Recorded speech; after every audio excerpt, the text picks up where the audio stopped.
evening and welcome to Spooky Southcoast. Tim Weisberg here with you, along with Stephanie Burke and the silent assassin, Matt Costa. Science advisor, Matt Moniz, he has the night off. Just got back from a long trip, so the last thing he wants to do is come in here and hang with us. I think it's pretty cool if you hang with us. Maybe I'm biased, though. Well, you know, you also didn't spend 2 weeks on a different time zone, having to readjust. So I didn't. That's right.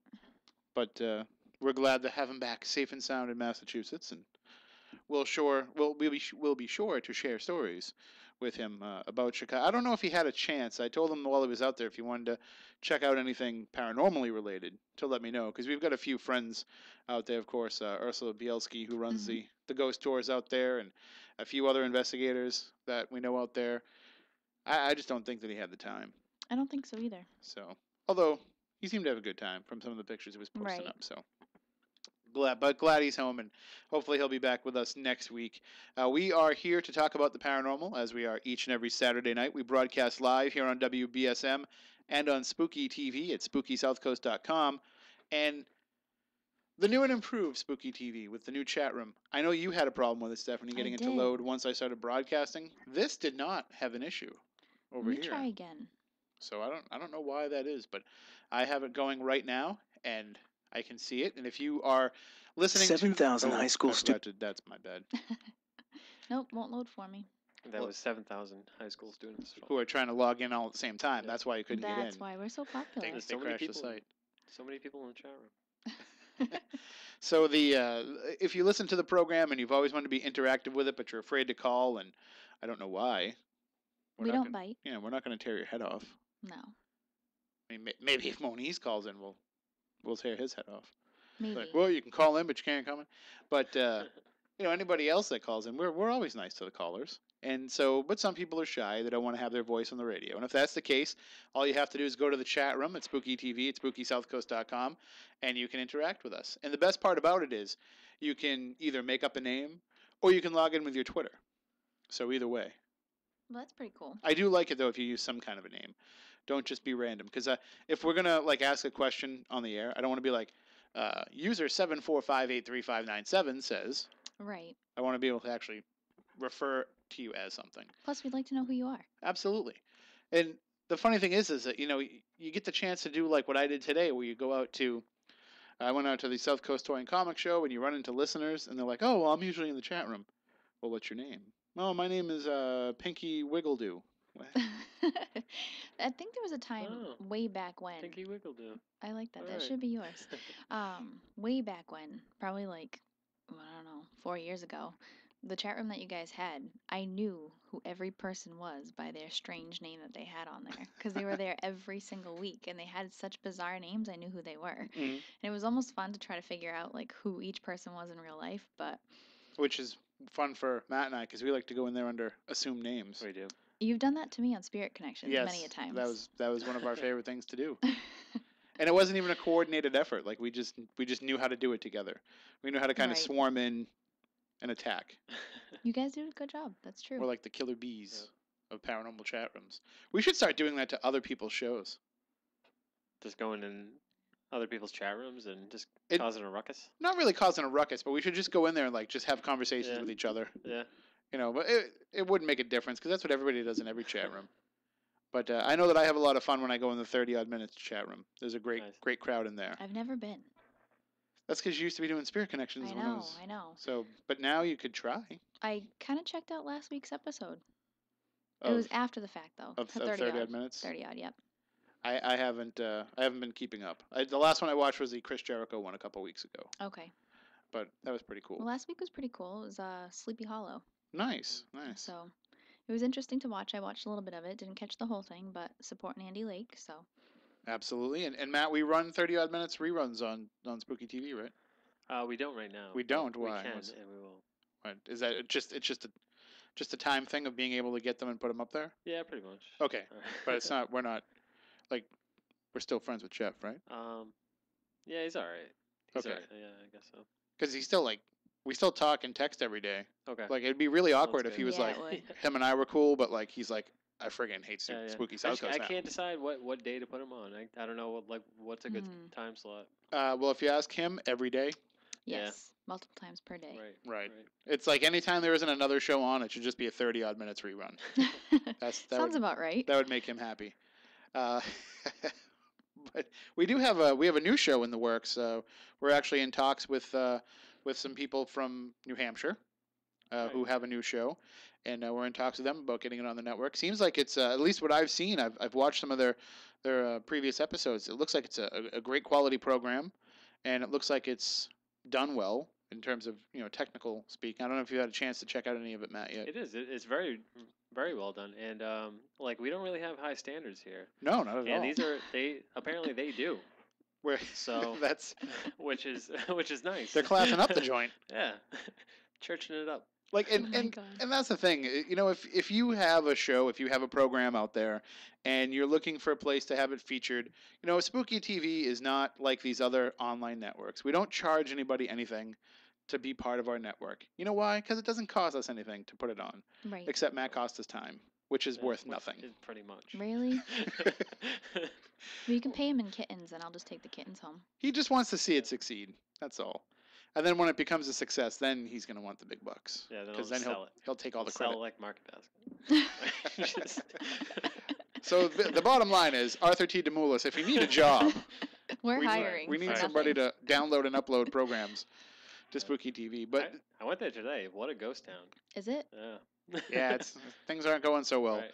The funny thing is all the stuff is sitting in trucks behind the store. I actually felt bad crossing the line to go into the store. But you're like, I'm just a scab shopper. I just bought a couple things, and like as I was walking out, I was like, surprised maybe I there's should just anything to give it buy. to these people. Well, no, they're not like poor. They're picketing. Oh. They're on strike. Yeah, but they don't have a They job, don't get paid for they? that.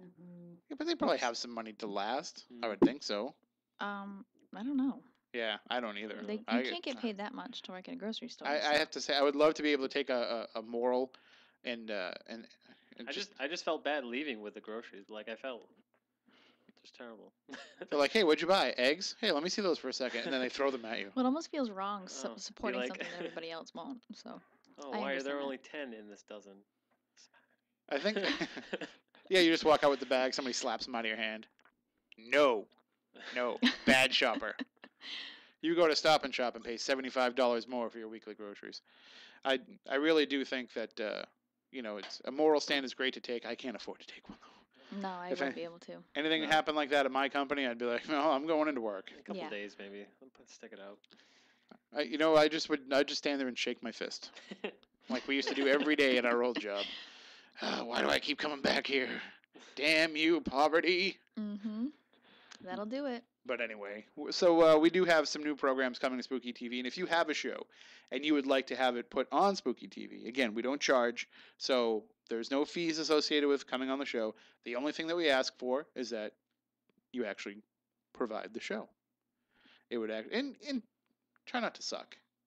It doesn't have to be professional quality. We're not trying, we're not trying to get launched as a cable network or anything here, but just, have some pride in your work. Right, and we're just kind of using it as it's your platform. Right. So you can convey your thoughts and opinions, and with your TV show or radio program or whatever. We probably should put something on the screen. I don't know how much you can mess with the layout of Spooky TV, but we should probably have like a little box under the video stream. Oh, that says like these thoughts and opinions are solely those of the host and not of Spooky Southcoast. Probably a good idea. Not of WBSM, Town Square Media, or its affiliates. Because you never know what can happen. Absolutely. People say some wacky things. They do. So, and also we have a former show that's considering making a comeback too. Oh, really? So, yes. You spent a lot of time with this young lady helping her get her show launched, and it only lasted like an episode or two. But now she's thinking about coming back. So I think I know who you're talking about. So if it all works out, and she's like, well, what can I do to make it better? I'm like, well, hook up with your local cable access station. That does help. Because as we found, that seems to work. Yes. Right. Because Spirit Connections, Ghosts Are Near, these are all produced via cable access, and then they're put up on Spooky TV. So should be a chance for folks who have something to say but nowhere to say it. That's what we like to make Spooky TV, and we want to make SpookySouthcoast.com, a place where people go all week long, not just when the show is on the air. We've done a terrible, terrible job of that so far. but we keep trying. We keep having ideas. Ideas are great. Being able to put them into action is a different story. But Spooky TV is alive and well, so definitely check it out all week long. We have program pretty much every night. There's something, right? Something or other. Yeah, at least 3 or 4 nights a week.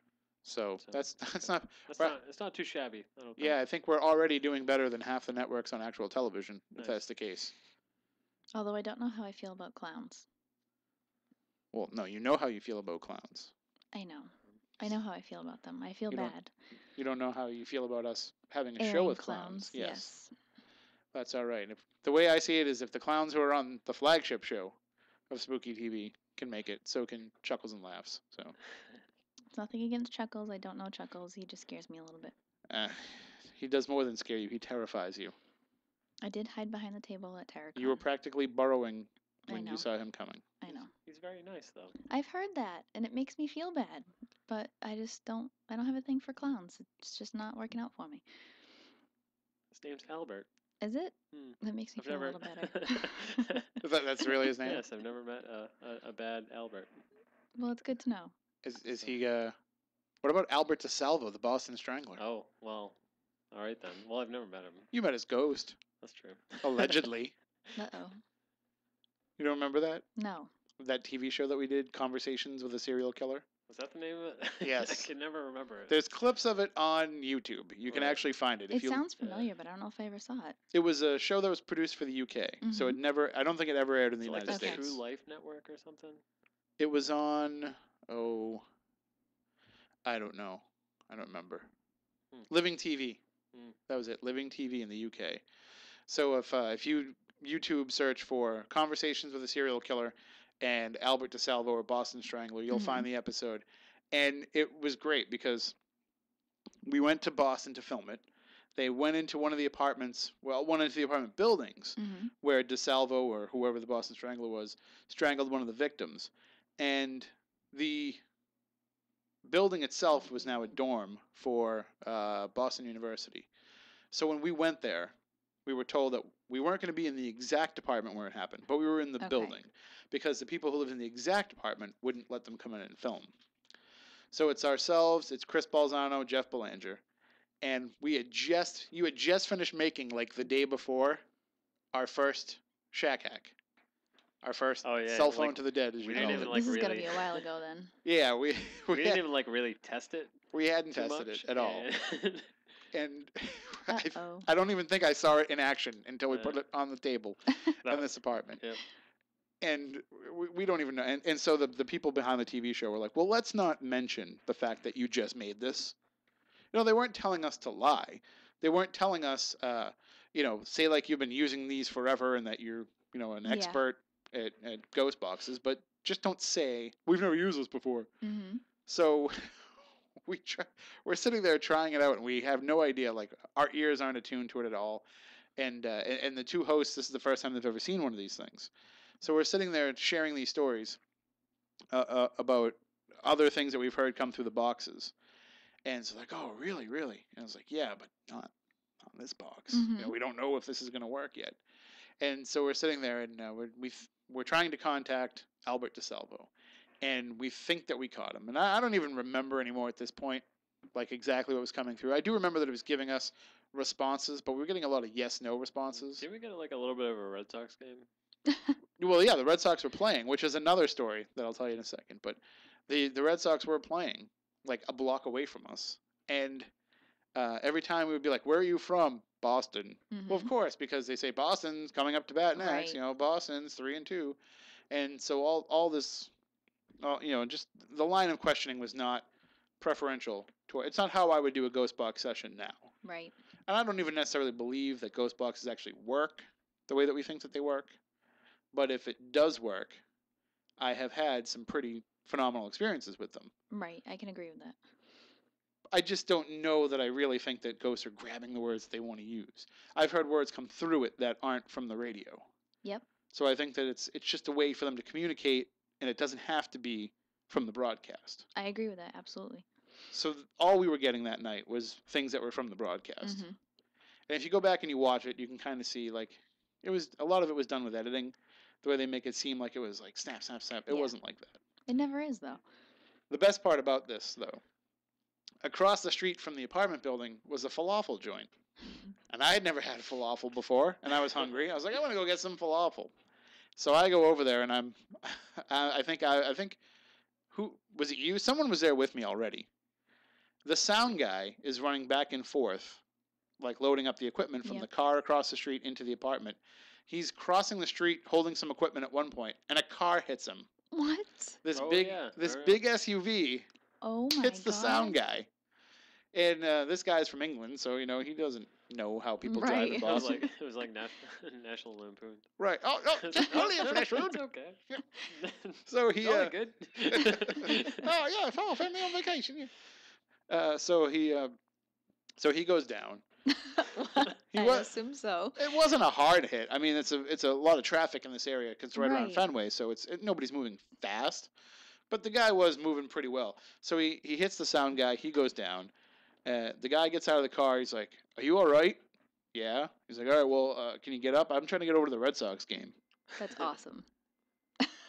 And so the sound guy's just like, "What?" So needless to say, we got a little bit of a late start between eating falafel and having our sound guy get hit by a car. The falafel was really good. And if I remember right, we barely got paid for that. Barely got paid, but we did get paid. I think it was our first paid Spooky Southcoast gig. Well, they give us like $40 each. You know what though? You get some priceless stories out of it. That should be all that matters. True.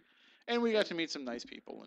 And the ghost box that we made, the Shack Hack, was impressive enough that the host wanted one, so I made him one. Oh really, yep. Bobby? Yep. Yeah, we actually had Bobby. Bob Marquisio. I had to send it to England, but he paid for shipping, so that's cool. That's not bad. That's good. It's back in the days when you could send electronics overseas. Right. Now they stop you from doing that. So I just happened to turn and look at the chat room to see if there's any questions, and what happens? I see the word gynecological in the chat room. Why? There is a question in the chat room. They want to know if there's any chance of us bringing back Spooky Crossroads, the show that I did on Spooky TV with Chris Balzano. I don't think so. Chris is kind of retired from the paranormal. So it looks like now we are not going to be bringing that show back. But we can probably do some kind of behind-the-scenes, kind of off-the-air type discussion at some point. That's what people liked about Spooky Crossroads, is it was really just Chris and I rambling. Yeah. For hours. I told you people like it. Yeah, it was basically our phone conversations broadcast over the internet. That so that people could listen in. It was pretty good, and we didn't hold back. So which is even better. Maybe we'll do something like that a little bit more in the future, but we'll see what we can do about that. Now tonight, of course, it is August 2nd as we're recording this, so we are 2 days away from the 122nd anniversary of the Borden murders. And the idea that I had for tonight was I thought that maybe we could share some of our stories from Lizzie Borden's. Now, we've told them all here on the air over the years many, many times. But we do have a lot of new listeners. We get new listeners every day who haven't gone back and listened to all the archives. And it's been kind of if there's two cornerstones of Spooky Southcoast, if there's two kind of,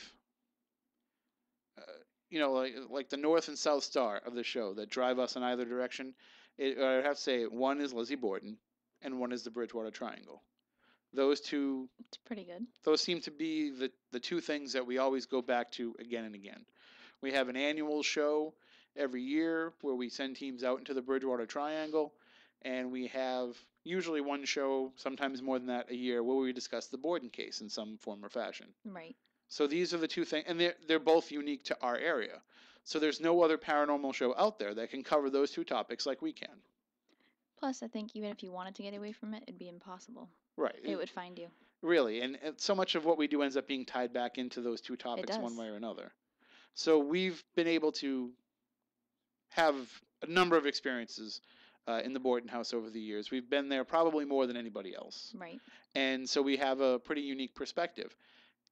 What we haven't really done is we haven't looked at it with the forest for the trees. We've had all these little experiences over time, And every once in a while, we take a step back and we try to see what the bigger picture is of all of it. But we really haven't done that in a while. I think the last time I really sat and looked at the whole Borden story, and I'm talking not just the murders, but everything that's happened since. I think the last time that we did that, or I did it personally, was when I was writing Ghosts of the Southcoast. Mm-hmm. So back in 2010. And things have happened since then that can influence what I thought back then. And Stephanie, you have abilities that can influence the way that you see things. Right. And so every time you're going there, you're getting new and more information than you have in the past. We were just Always there last different. month, Yep. or 2 months ago now. But and when you go there, as you know, the company that you're with can have an effect on what happens when you're there. Anything can have an effect. The weather, the month, the date, anything. People don't realize it, that any little thing changes things. And I was actually discussing this today, and everybody has their own energy that they bring to things. And whether you want to call it psychical energy, because we're moving, living, breathing human beings that all have different thoughts and different ways of vibrating. Um, it doesn't matter. You could bring in that one person that has zero abilities, just a regular everyday person, but their energy is what stirs things up. So you never know what can happen in any type of location, especially the Borden house. And our experiences, and as much as people will hear about our experiences and the experiences of people who we've been with there, and they'll want to go there and have similar things happen to them, when other people go to the house, whether it be for an investigation, just for a tour, to stay overnight, just to visit, they're going to have different things happen to them. Right. So tonight, as we're trying to put these pieces together and have the broader story of the Borden, I guess the entire mythology of it, Mm-hmm. as we're trying to put all those pieces together, we need input from you as well. So anyone out there who has had an experience and wants to share it, 508-996-0500, 877-996-1420. We'll have the phone lines open throughout the course of the show. And it doesn't have to be just about that. We can have open lines where we can discuss anything that you want. But we'd love to really get some more information to put into the pot here for the Borden case. And then what we'll do is we'll talk about this. And then when we come back at the start of the second hour, we'll do the Week in Weird. Mm-hmm. And then after that, we'll jump even more into this. And, we never know where the conversation is going to go when we do one of these free-form. You never know. Normally we call these like paranormal potpourri. But tonight we're going to try to use the Borden case as the driving force behind that. Now, I know a lot of folks out there who are skeptical that a place could be as haunted as the Borden house. Matt Costa being one of the most skeptical people that I know, especially when we started out. I mean, Right. his mind's been changed a bit, I think, in the years since, because I've seen him more open to the possibility of experiences, and I think, Matt, that you've probably had, I don't know how much of it's happened to you personally enough to change your mind, but you've seen people that you know and trust have experiences over the years. Right. I mean, after so many years of it getting drilled into your head, I guess, how could I discount everything? I suppose. Yeah, he's like, Not Weisberg, Moniz, everything. you guys are nuts. So I never believed it when you guys were telling me, but now that Stephanie's here and she's Yeah. telling me, I'll believe her because she's normal. Well, as normal as you could possibly be. You're definitely the most normal of this group. Well, that's good to hear. You should True. tell my husband that. Oh, he knows that you're the most normal person on this show. I don't know. He might think you guys are a little bit better and easier to deal with. Well, that's fine. That doesn't make us normal. That just makes him like us. He likes to call me a lunatic, and his reasoning is because I talk to dead people. He only uses it as an excuse just to call me a lunatic. He knew that going in. That's what I told him. He asked me. Right. I think, Matt, you had a pretty hard way of looking at things with the paranormal, but when Matt came on to help us with spirit connections, I'd like to think his whole world was turned upside down. That's true. We went from. You guys converted me. I feel like we did, because we went from spirit connections to this is what we do to when we filmed that little segment up in the attic at the studio. Right. And we were doing the readings and stuff, and Matt couldn't run from there on out. He was kind of stuck. So You trapped me. I did. So I'd like to think we changed your mind a little bit. I think so. I hope so. I think you'd say yes anyways, but it was interesting to watch your whole face change. So it's always interesting to see somebody have their aha moment, or their realization of, wait, there could be something different. There Mhm. could be something out there. Maybe there is an afterlife. Maybe there are ghosts. Maybe there are mediums. But when we walked into the Borden house for the first time, it was, I want to say it was June 6th of 2006. It was the first week of June in 2006. We'd only been doing the show for about 6 months at the time, and this was our first chance to get in there and check it out. We were going to have Leanne on the show, and we decided the night before to go check it out. And now I'm usually all about any story that I hear. I'm like, yeah, this place has got to be haunted. Listen to these stories, and I try to get like into it. When we walked out of that place, though, Matt, we talked about it the whole way home. We're like, nope, no way. It's all a gimmick. Right. Like, we were convinced there was no way that it was haunted. But part of that was the setup of the way that we were there. Right. I don't know if we were there long enough either that first time. No. We were only there for like a couple of hours. Like, you know how, like, when Ghost Hunters went there the first time, they weren't there. They were only there like 4 or 5 hours. They were there for like 3 days, according to TV. Yeah, it's totally, TV's totally real. Right. No, they went and they investigated for a couple of hours. He's right. Right. Well, maybe a little longer than that. But, I mean, you can't determine a place is haunted in one night because, I mean, sometimes things don't come out. Yeah, we've been there when we've had off nights. But that first time we were there, we went at the tail end of the last tour. We didn't even take the tour. We just wandered around. Yeah. Eleanor kind of showed us around a bit. And she shared some of her stories. But we just felt like there's nothing here. Mm-hmm. And I actually kind of had that Steve Gonsalves mentality of any place with a gift shop can't be haunted. You know, and I think you can't really classify something as haunted or not haunted. I think you can just classify it as there's activity here, there's not activity. Sure. At the time of when you're there. I don't really like the word haunted. So, like, I think haunted means, like, it's a house with, like, shutters are closing back and forth. Like extreme activity. There's always thunder and lightning, like, behind in the background. A bad cartoon. Right. Well, I can it's basically a Frank Grace picture all the time. I like that. That's a great way of putting it.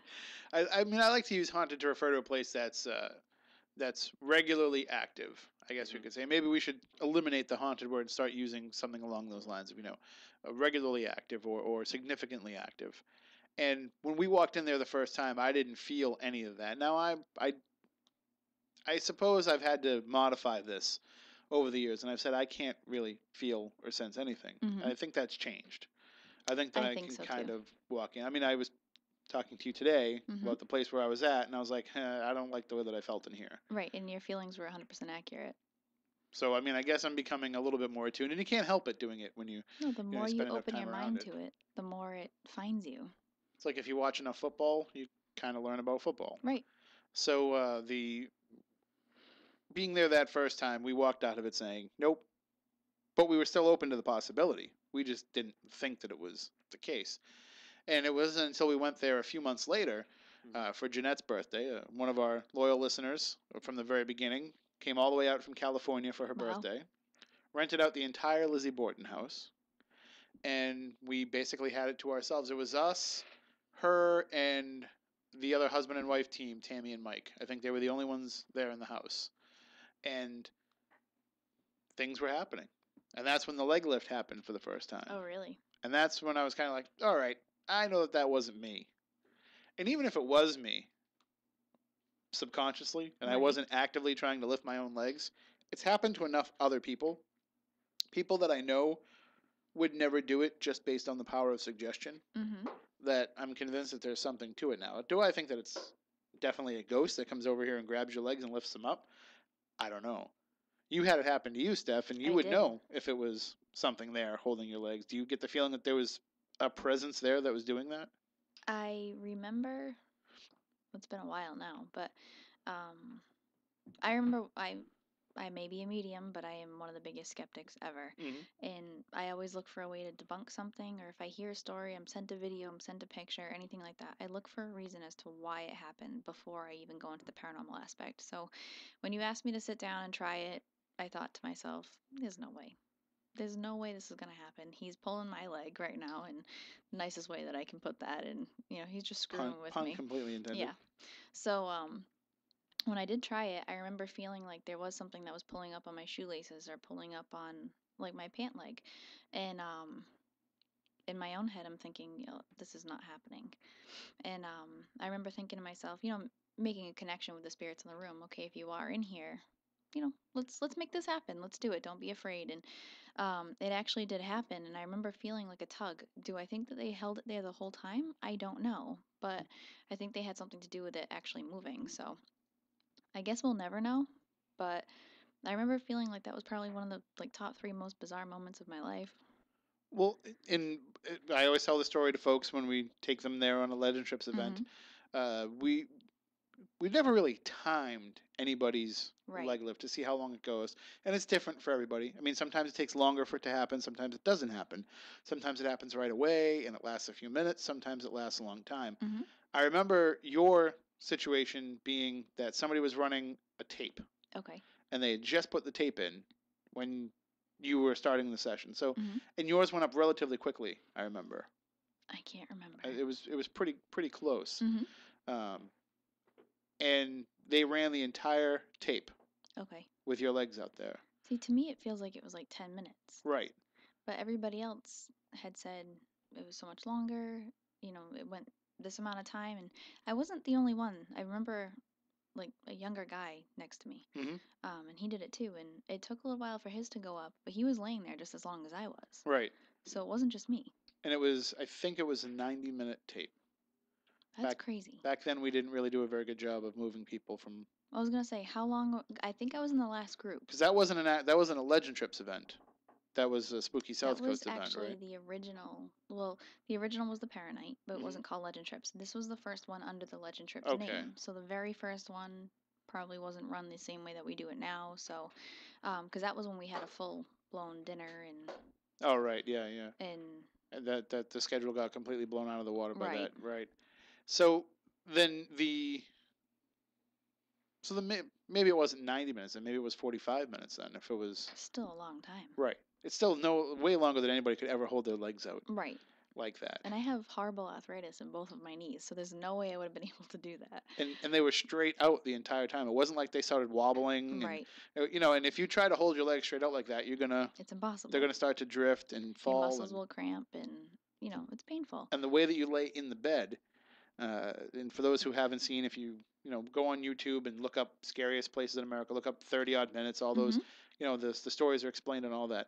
And the way that you lay on the bed, the edge of the bed kind of goes right behind your kneecap, pushing into all those tendons. So you wouldn't be able to hold them like that. No, it's impossible. But it happens again and again and again. It's almost like I had my feet up on a table is what it felt like. Exactly. Yeah, you feel like I could actually feel like there were hands holding my feet, holding the balls of my feet. Yeah, it was comfortable.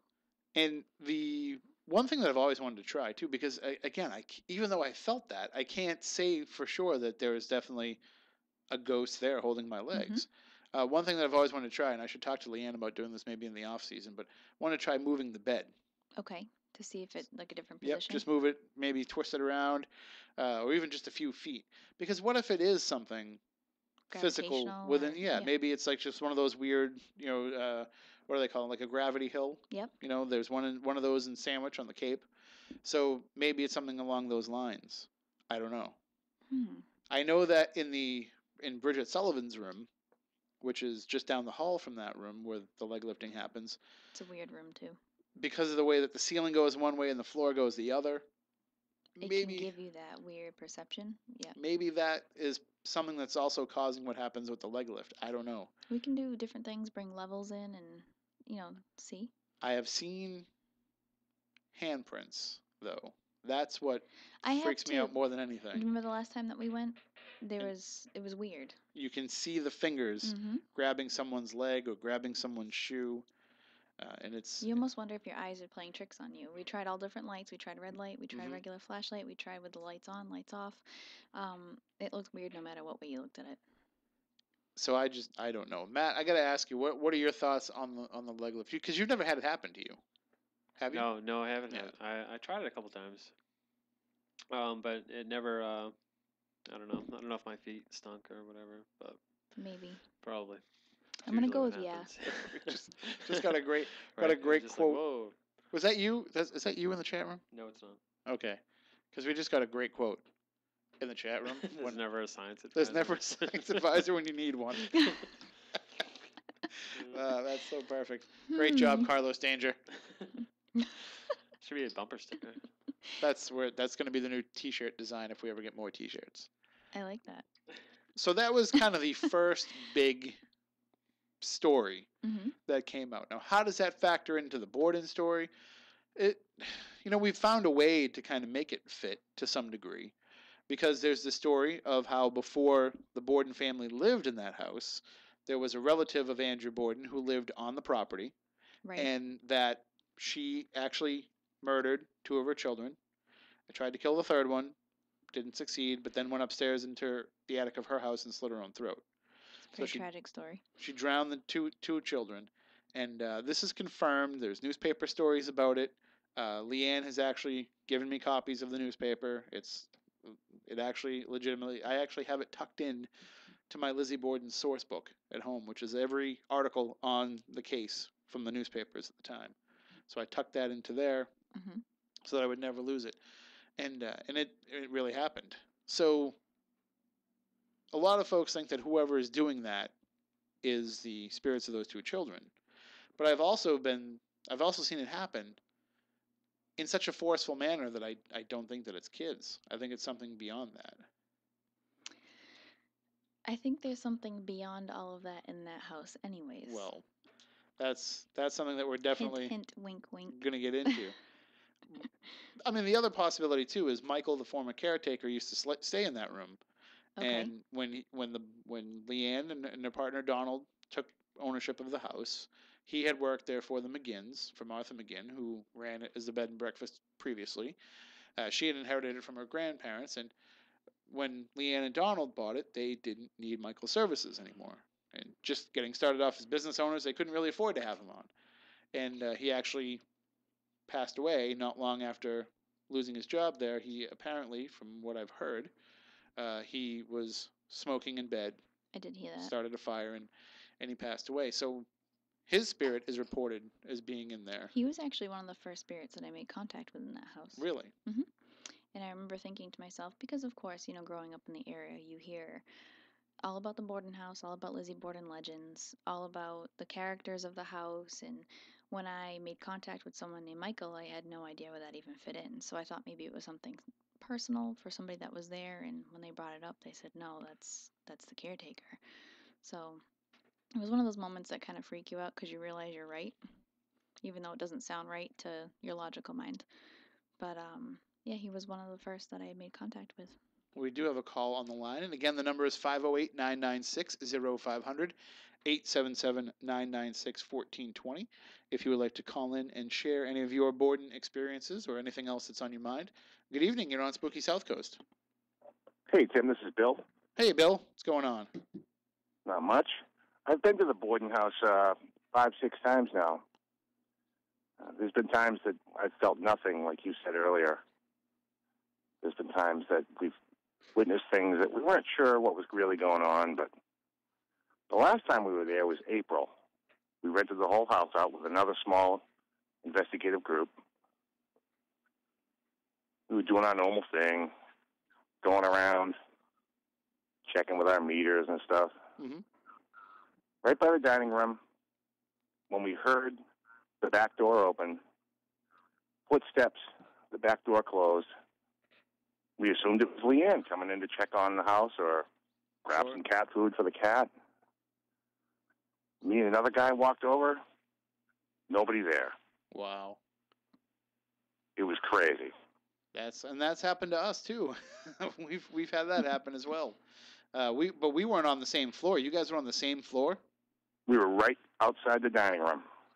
We were in the parlor. Wow. We heard the door open. We heard footsteps. We heard the door close. We said, oh, Leanne's here. She's going to get some food for the cat, or she's checking on us. So Frank and I walked over. Nobody.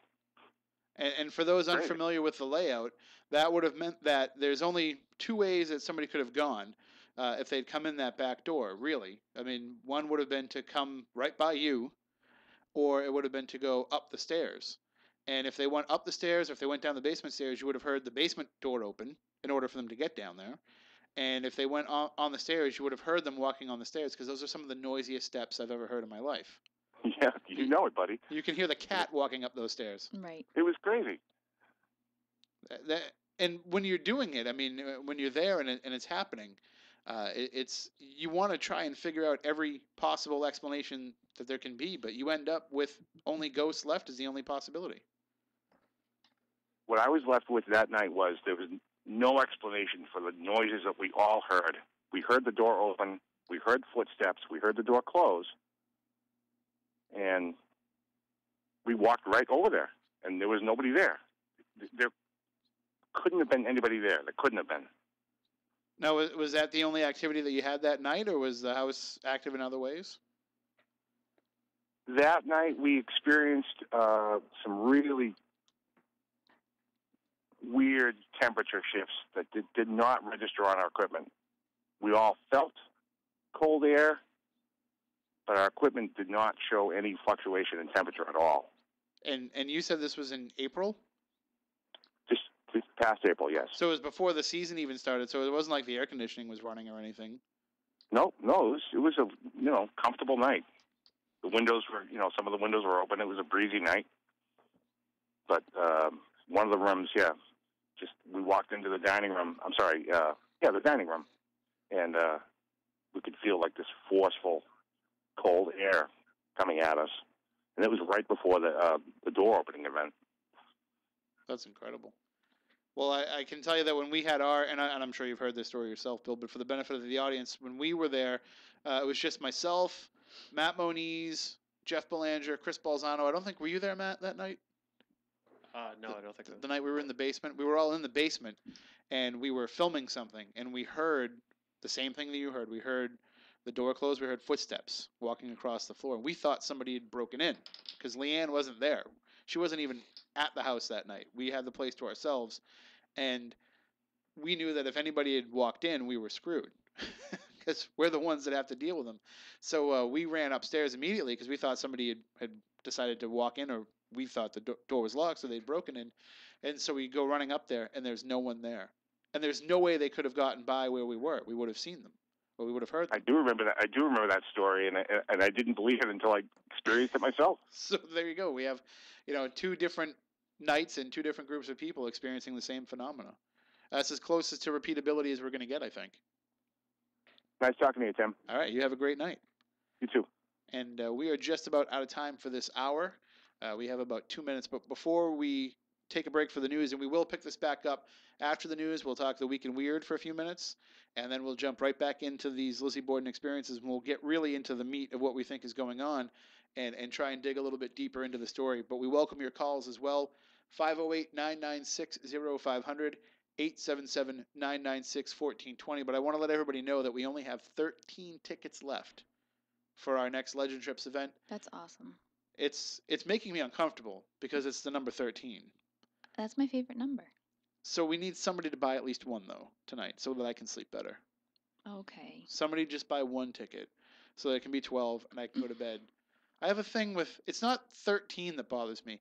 I have a thing with the number 3. Why? I don't know. It's weird. The only 3 I can get away with is 33 because that was Larry Bird. Okay. But, and I guess maybe 23, that was Michael Jordan. But well, 3 is supposed to be an angel number. It's weird for me, though. Like, if I'm watching TV, I won't stop on 13. I won't stop on 23. 33 would be too loud on my TV. But so you're superstitious a little bit. A little bit in that regard. See, I was born on the 13th. So when Friday the 13th is my birthday, I get excited. Then that works for you. Mm-hmm. For me, not so much. It's my lucky number. I will actually not stop the microwave on a 3. If I'm like, the popcorn's burning, but there's 3 seconds left, I'm like, I'm gonna let it burn for 2 more seconds. So anyway, there's 13 tickets left. If you want to get them, go to legendtrips.com. We are going to be the first people ever allowed to investigate Edaville. We're going to have the run of the place for the entire night. It's happening August 30th. This is a theme park, folks. This is an amusement park. If you've never been, there's rides that come from midways from all over the country. They're going to have their own attachments to them. They're going to have their own histories and stories behind them. We get to be in the building where the owner died in a boiler explosion. We're going to get to investigate the house on the property where there was a suicide, and there's been 3 different spirits reported there. Tons of activity over the years, and a train ride. So just go to legendtrips.com if you want to get those tickets. We're going to take a break for the news, and then when we come back, we'll have more here on Spooky South. For local news, talk, and sports, the South Coast turns to AM 1420 WBSM New Bedford and WBS.